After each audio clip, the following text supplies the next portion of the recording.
Let's touch on what has become a very dangerous narrative and allegations coming regarding the activities of the EFCC and the Nigerian Correctional Service, the NCS. Now, from your own, a lot of Nigerians who are watching, listening to this podcast, will find it difficult. The likes of Fisayo Soyombo have done an undercover job and investigative journey into finding out what happens on the inside of Nigerian prisons. And some of the stories are not new to our ears, but they sound unbelievable. They sound like stories that come from outside of the space. Now, from your own experience, how much of a truth are you able to derive from some of the narrative in terms of what happens in the prisons, your prison experience, and what do you think goes on behind the bars? Well, thank you, Shimon. I think what is actually shocking is that we're quite shocked that this is happening. That in itself is a shock, And the prison system or the correctional service system is not different from the larger Nigerian society. And we know that there are two classes of Nigerians, the Nigerian with the privilege and the Nigerian without the privilege. If you go to our airports, there's a VIP sections. Don't you see them, don't you? If you drive on our roads, there are people who are not even government officials who use sirens.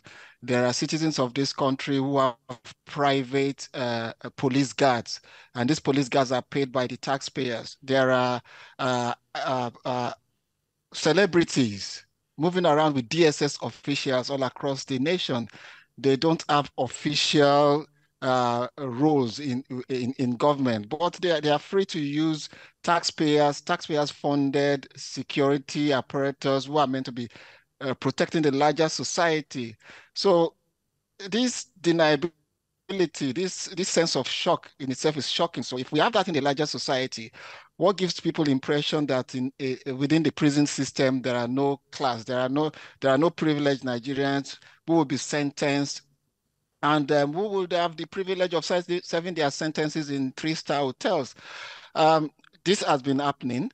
The good thing is that for the first time, we have a first-hand confession, from somebody who experienced it. Forget the shenanigan about that voice recording being fake, but someone is actually owning up to it. We were in this country where former Governor Joshua Dare of Plateau State was alleged not to have spent his time in prison. He was said to have spent it in private official apartments, but people didn't believe it because there are no direct evidence. There's no one owning up to it. But this is the first direct evidence of this going on. But it's been going on for a very long time. I know that first, I wasn't in prison as a convict. I was awaiting trial, being charged by the military government for allegedly trying to sabotage the government. So we were held in Jos prison for about within 2 to 3 months. And in prison, you have different sections. You have the privileged section, is a cell where former President Obasanjo spent time in Jos prison, was known as the executive cell. It's got television, it's got everything. The awaiting trial section has a bit of privilege where you can go to court, you can see the light of the day. Then you have the convict section. So even the way they serve food is different from these different areas. Then you now have those privileged people who are sentenced that you never set your eyes on. You only set your eyes on them during the counting period, when you have to have the roll call. Then they disappear into thin air, then they appear again for roll call. You wonder where have they been. So we shouldn't be shocked. We should just be thankful that we are having a first-hand evidence, so to say, in terms of a sort of confession by someone who is privileged to have enjoyed what has been happening for a long time. With what you hear, so there's a similitude of truth, right, in what the lady or the guy, Bobrisky, anyways, narrated in that audio. Is that right? There's absolutely there's been precedents to this, so it's not a shock. It's not strange to people who know. But this is the first time we are having a first-hand unintended confession for someone who has enjoyed the privilege. So if Bobrisky can enjoy the privilege, I know your platform you want me to use allegedly. You'd imagine what a former minister convicted, a former governor convicted, what privilege they would have enjoyed within the correctional service system. So you imagine that, I was speaking with someone who said, look, some of the buildings that you find around the prison services, some of them serve as chalet, where some of these convicted persons live. And there are that all of these things happen with the very top officers, with the knowledge of the correctional service officials and all whatever. This kind of allegation or this kind of unraveling that is going on, how deep do you think this could go? How high up do you think this particular situation or eyesore could go? How high up? So it's from top to bottom, bottom to top and top to bottom. But I also look at things not just from the problem, but the causes, the root causes. First, Nigerians should ask themselves, how much is the warder that you're telling to protect this, guard this prison, how much are they paid? What's the salary like within that system? Even up to the person who is the controller, how much are they paid really? What's the welfare? I'm not trying to justify the actions, but I'm just saying that you are paying people pittance, say for example, Ikoyi prison, or say for example, Alagmo prison, people are meant, not one warder will be able to live in Alagmo.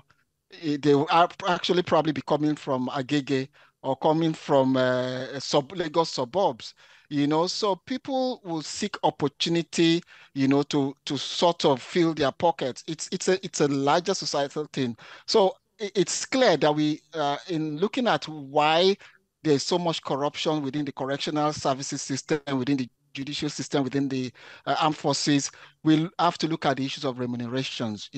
What makes it so attractive for a prison warder to want to risk their job, to give liberty to someone who is meant to be serving a sentence or who is meant to be in their custody within the prison system? So, Kayode, it makes our prison system or our correctional system a joke, because people, when sentenced, they will just laugh it off and say, oh, well, they know that they are going, it's just away from home. That's what it looks like, isn't it? It is, because first we ask ourselves, look, when was the first time we had prison in Nigeria? It's around 1861 or thereabouts. That's before the existence of Nigeria, and it was during the colonial era. Ask yourself, when was the last time we built a modern prison? I can assure you, even if we have built maybe like one or two in the last 10 years. So a lot of the prison, if you look at the prison system across the globe, even in sub-Saharan Africa, they're usually built outside of the community. But unfortunately, community grow, and then you have a situation where a prison is surrounded by homes, around. If you go to Ikoyi prison, once you come out of that place, you're seeing a luxurious apartment left, right, and center. Even in Jos prison, where Jos prison is located, you step out, you see the Jos museum, you see quite a lot of exclusive areas around it. So we need to renew the strategy in terms of, are this prison, the correctional services we have now, are they really fit for purpose? Do we need to now start looking at look at how free and how easy it's always been for prisoners to break loose from our correctional services. So I think what this Bobrisky scandal, if I might call it that, has done, is to draw attention to the urgent need for us to have a quick review of the correctional services system. And I think this current minister has a lot of work on his hand. The issue of the prison term and how he or she spent, I'm a bit worried using the right pronoun for Bobrisky right now, because she looks like a woman. She was a former man, and so that makes it a bit difficult to place him properly. Now, on one hand is the issue of how he spent the time in prison. On the other hand is the EFCC side to it. It was initially charged for money laundering, and eventually that part was dropped. That for me is another crazy. That is the most serious aspect that as a nation we need to sit up and look. When you talk about miscarriage of justice, you've had rumors over time where it is alleged that people commit murder and there are people who stand in to them in court. You've had rumors of even within the police system, people are charged and then they just pick someone on the street to stand in as the person that is said to have committed that crime. Now you've had this has highlighted that within the system, but what is most disappointing is that the EFCC was meant to be much more cleaner than the police. The roles of the EFCC, people seem to forget, used to be within the regular police force. It is to curb this issue of corruption, being able to corrupt officers, that the EFCC, that anti-corruption specialized agencies, was created by law. The kind of resources they have, the regular police do not have them in terms of the budget. We don't even know what's allocated to them, but it seems to have quite a lot of firepower. So that is the most serious one that we need to look into. The EFCC should make the investigation open. The members of the public need to know, it needs to be transparent, because if Bobrisky was able, allegedly, to have get them to drop a charge, you can just imagine all those so-called Yahoo boys and girls they display. Sometimes you see their photograph, but you don't hear about their sentencing. The EFCC is quick to tell us on social media that they've caught social numbers of fraudsters, but you hardly hear about when they are sentenced or where they're serving the sentence. So it's huge, and it's a much more serious a challenge than the issue of Bobrisky allegedly spending time in a flat. And unlike you, I am more comfortable calling Bobrisky a she because she identifies as she. So I live in a country where I must respect Bobrisky's right to identify as a she. Well, she calls herself, or he calls himself the mother of Lagos, or is it?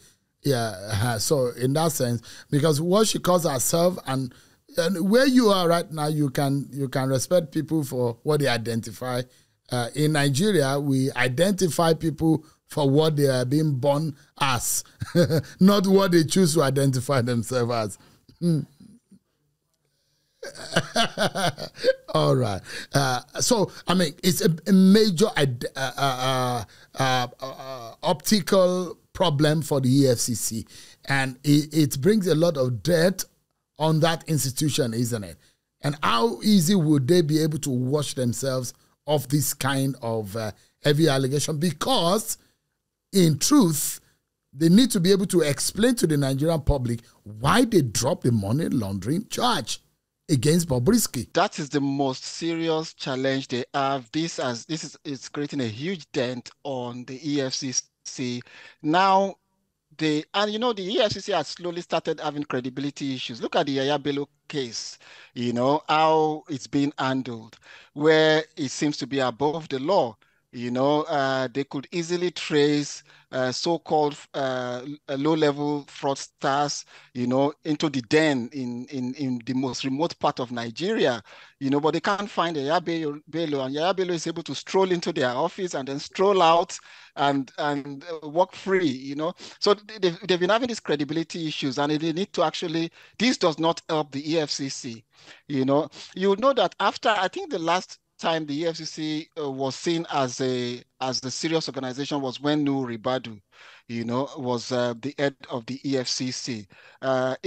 Subsequently, it's been, even then, it was seen as a tool to take care of President Obasanjo's political enemies, but it wasn't as bad as it is now. So the EFCC needs to win back the confidence of Nigerians, and this case is a test case for them. It's an opportunity for them, and it's a test case for them. Is it?